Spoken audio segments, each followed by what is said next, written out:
What if Deku was a Otsutsuki?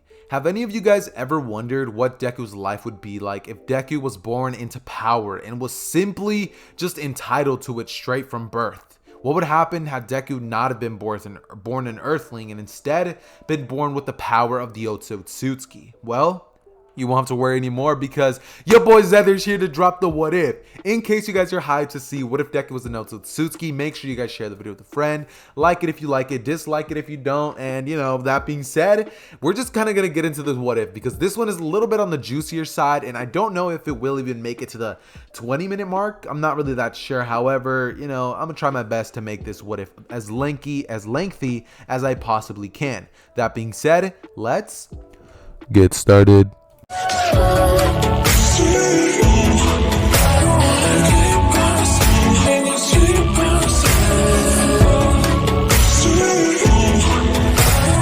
Okay, so we're basically going to be starting our story for what if Deku was an Otsutsuki on the Otsutsuki home planet. See, in this version of events, Deku will be born into the high-ranking family. Deku is basically going to be born in the place of Momoshiki. Granted, the fact that, Deku kind of looks like Momoshiki in the image that I have, so I was like, you know what? I might as well replace Deku and Momoshiki in terms of like their characters or whatever. That doesn't at all mean that Naruto is going to have to fight against Deku in like the Boruto era. None of that. It just means that, Deku's going to be born instead of Momoshiki's place, which I could have honestly just said. But yeah, I decided to make things complicated for myself. That being said, it's a pretty simple concept, right? Deku was born as an Otsutsuki. However, when Deku was born, Deku has a giant reservoir of power. Deku has an unlimited amount of chakra. Deku is born as one of the most powerful Otsutsuki to ever exist. And the thing that is so weird about that is that the second that Deku was born, he never liked using his power. See, everybody around him always knew that Deku was strong. However, Deku grew up not really flexing that around like most of the other kids.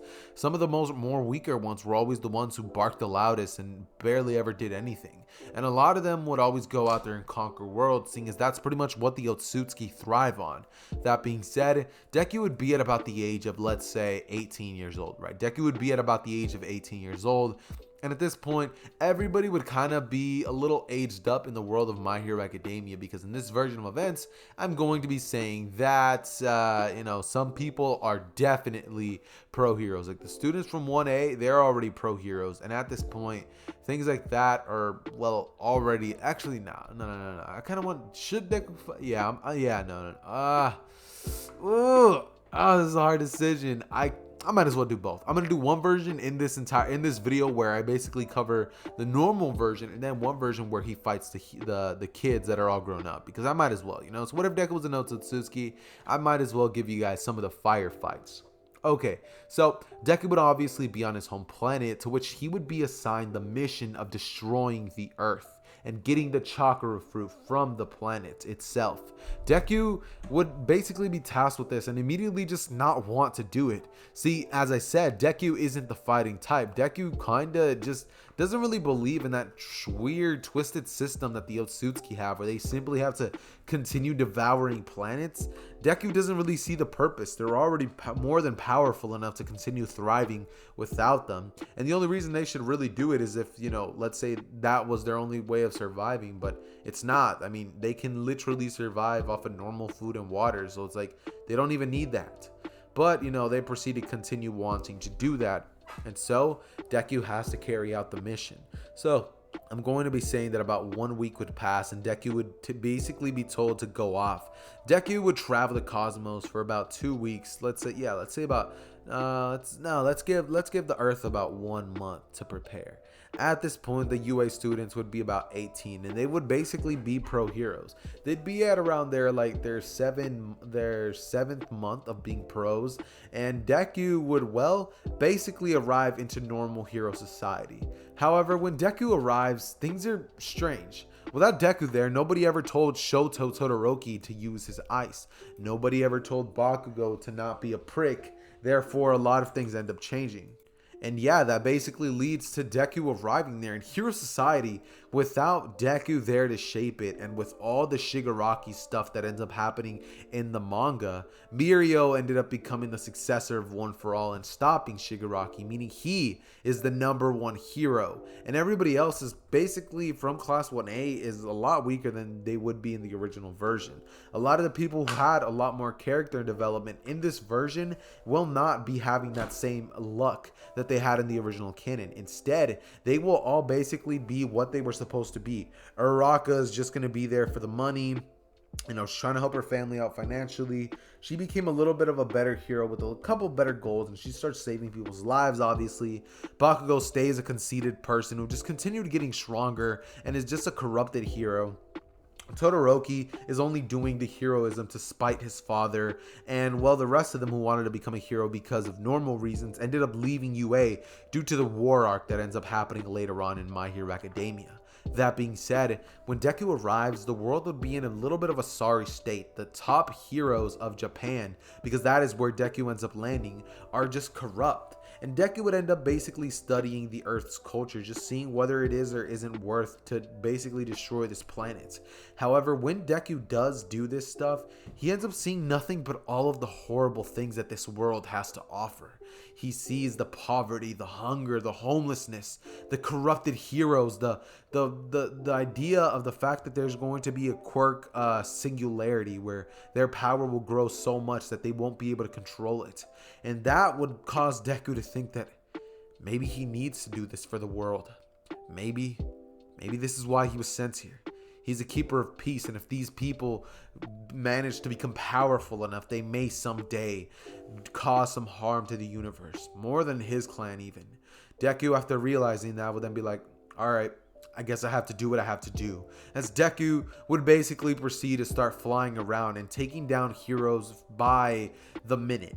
The first hero that Deku would run into would actually be Katsuki Bakugo. And the second that Deku would land right before him, Bakugo would basically just be out on patrol. He's like, "What are you doing here?" Deku would look at Bakugo and say, "I'm here to eliminate you." As Bakugo would say, better get lost, you hero wannabe. I don't got time for any of you cosplayers or your jokes right now. I'm in the middle of a hero patrolling, so if you don't mind, get out of here before I have to blow you 6 feet underground. Deku would look at Bakugo and just say, "Oh, looks like you're pretty conceited, huh? You almost have the same amount of arrogance as some of the Otsutsuki back at home. And you know what? I hate the Otsutsuki." He would immediately grab Bakugo by the throat, and he would proceed to shoot his chakra straight into Bakugo's throat as Bakugo would drop to the ground. There would be absolutely nothing that Bakugo could have done to that. Then Deku would then proceed to fly around, as he would then begin to basically start eradicating more and more heroes. He would eventually run into a hero by the name of Todoroki, who would actually shoot a giant blast of ice at him. And Deku, without a second thought, would absorb the ice, and he would then shoot it back at Todoroki with twice the strength.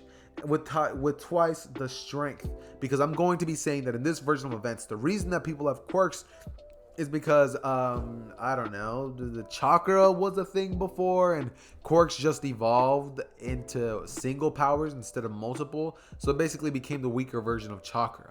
After Deku realizes this, he would just be like, this is quite interesting. And this is when Deku would proceed to basically use flames, as Todoroki would get pretty mad at this because, Todoroki hates fire because of his dad, which is, understandable. And with all the stuff with Dabi that happens in later on arcs, Todoroki is honestly just kind of has a very bad history with flames. So he immediately tries to rush at Deku and just gets bloodlusted as he starts showing off the worst qualities of himself. Deku, seeing this, would immediately hold Todoroki as he would say, I really thought that this world had hope, but maybe the Otsutsuki are right. Maybe we are justice. As he would shoot Todoroki and annihilate him. He would shoot him with a black chakra rod, and Todoroki would basically disintegrate. This is when Deku would basically shoot a giant planetary devastation at this giant city of Japan and annihilate it entirely. Deku would then go out throughout the lands and basically start collecting the most powerful heroes of every country and, you know, just basic continent. And he would basically end up planting the chakra tree, which would pretty much end up resulting in Deku destroying the world. And that is what would happen had Deku landed during the time of normal heroism, with the future with Deku not around to help shape things go the way that they normally would. Now we jump to what if Deku landed around the time of the sludge villain. Deku would arrive upon the earth, and this is when immediately Deku would start doing a little bit of research on Hero Society.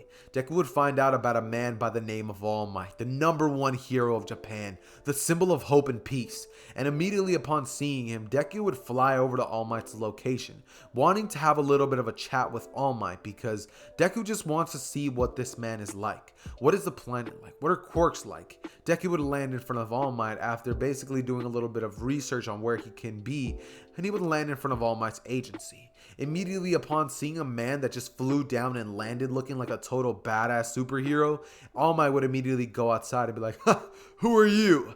As Deku would just be like, my name is Izuku Otsutsuki, and I am here to talk to the one they call All Might. I assume that's you? All Might would immediately be like, that's me. What do you need? As All Might would just kind of be like sitting in his buff form, Deku would immediately, by using his Jogan, just see the injury on All Might's side, and Deku would then ask All Might what that injury is that he has on his left respiratory system is. All Might would immediately cover it up and say, how did you? And Deku on instant would basically blitz All Might, as he would proceed to put his hand on All Might's side, as he would start using the chakra that he has, this chakra control, to heal All Might. See, Deku never practiced his offensive capabilities when it comes to combat and stuff, but he did practice the medical aspect of chakra. So Deku immediately heals up All Might, and All Might just thanks Deku. He tells him that he's so thankful for this, and Deku would then tell All Might not to mention it. However, he does want something in return. He would tell All Might that he wishes to know about this hero society more. And All Might, upon hearing that from Deku, would just be like, sure, I mean, you healed me up, I guess a favor for a favor. He would begin to explain what Hero Society is and how all of this stuff basically happened. Deku would find out about this stuff and yada yada yada. Deku would basically end up being like, looks like this world isn't half bad after all. All Might would ask what he means by that, and Deku would explain where he's from. All Might would immediately start laughing, just being like, you're joking, right? And Deku would then give him a dead serious look, as All Might would realize that Deku is not lying whatsoever. There are beings out there who transcend any power that All Might can ever imagine. And upon realizing that, All Might would just be like, yo, you're not kidding, right? Deku would be like, not in the slightest. And All Might would kind of just get a little bit of a tingly feeling, because he's just like, yo, that's insane. All Might would ask Deku to spar, and Deku would put All Might on his ass in like 2 seconds flat. After that, Deku would tell All Might that he's going to be on his way now. However, right before Deku decided that, maybe it wasn't the smartest thing to destroy this planet, that he might as well continue doing some digging around. Deku would come across a middle school which was nearby, and this is when Deku would walk towards that area. Deku would immediately see a boy with blonde hair getting captured by a green substance, as Deku would proceed to basically punch that thing away, similar to what All Might did, and as soon as he saves Bakugo, Bakugo would be like, Bakugo would cough out as he would say, who are you?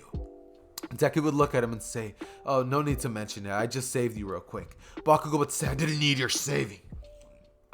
Now get out of here. As this version of Bakugo was even more cocky and arrogant than the one in canon, because he never had a Deku there who would kind of stand up to him, even if a little bit. So Bakugo's even more of a, DICK head than he was in canon. So Bakugo would be pretty rude to Deku, and Deku would get enraged by that. However, he would just say, alright, maybe not all humans are good, just like not all Otsutsuki are bad, but I mean, this guy's really getting on my nerves. Bakugo would continue to rad and just talk and talk and talk.